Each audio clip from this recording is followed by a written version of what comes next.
बारिपदाठारे जिल्लास्तरीय महाराजा श्री कृष्णचंद्र गजपति नारायण देवंक जयंती पालित।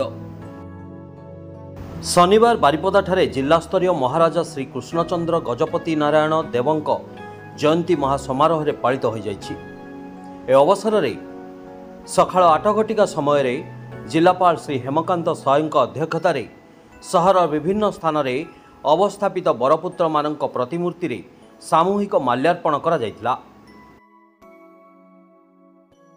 ଏହି ସାମୂହିକ ମାଲ୍ୟାର୍ପଣ କାର୍ଯ୍ୟକ୍ରମରେ ଅନ୍ୟମାନଙ୍କ ମଧ୍ୟରେ ଜିଲ୍ଲା ଆରକ୍ଷୀ ଅଧୀକ୍ଷକ ଶ୍ରୀ ବରୁଣ ଗୁଣ୍ଡପାଲି, ଅତିରିକ୍ତ ଜିଲ୍ଲାପାଳ ଶ୍ରୀ ବିଭୂତି ଭୂଷଣ ନାୟକ, ଅତିରିକ୍ତ ଜିଲ୍ଲାପାଳ ଶ୍ରୀ ନେତ୍ରାନନ୍ଦ ମଲ୍ଲିକ, ଅତିରିକ୍ତ ଜିଲ୍ଲାପାଳ ଶ୍ରୀ ଈଶ୍ୱର ଚନ୍ଦ୍ର ନାୟକ, ଜିଲ୍ଲା ସୂଚନା ଓ ଲୋକସମ୍ପର୍କ ଅଧିକାରୀ ଶ୍ରୀ ବିକାଶ ରଞ୍ଜନ ମହାନ୍ତିଙ୍କ ସମେତ ଶିକ୍ଷାବିତ ତଥା ଅବସରପ୍ରାପ୍ତ ପ୍ରଫେସର ଶ୍ରୀ ସନ୍ଦୀପ କୁମାର ଚାନ୍ଦ, ପ୍ରତିଶ୍ରୁତି ପ୍ରତିଷ୍ଠାନର संपादक श्री भागवत प्रसाद पंडा और अन्यान्य मान्यगण्य व्यक्तिविशेष जगदे बरपुत्र मानक प्रतिमूर्ति रे माल्यार्पण करी भक्तिपूत श्रद्धांजलि ज्ञापन करथिले।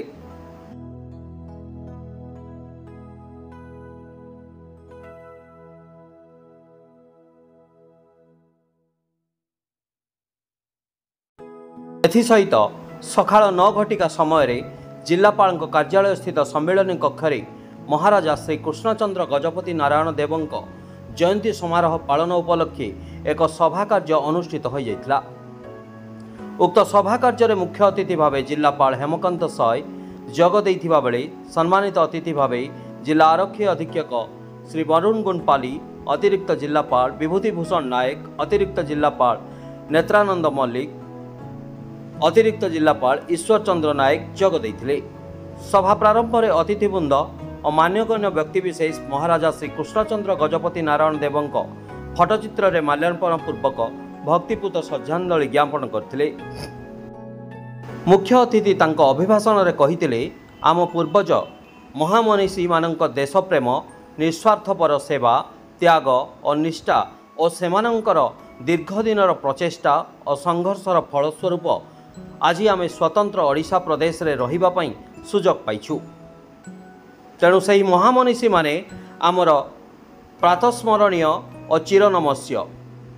आजिर युव समाज आम पूर्वज महामनीषी आदर्श रे अनुप्राणित होई आम निज संस्कृति परंपरा को सम्मान प्रदर्शन सहित देश मातृका पई कर्तव्य करिबा पई परामर्श देइथिले। अनुष्ठित यह कार्यक्रम में विभिन्न विभागीय पदाधिकारी, शिक्षक, वरिष्ठ नागरिक, मान्यगण्य व्यक्तिविशेष, शिक्षानुष्ठान छात्र छात्री, गणमाध्यम प्रतिनिधि माने उपस्थित थिले।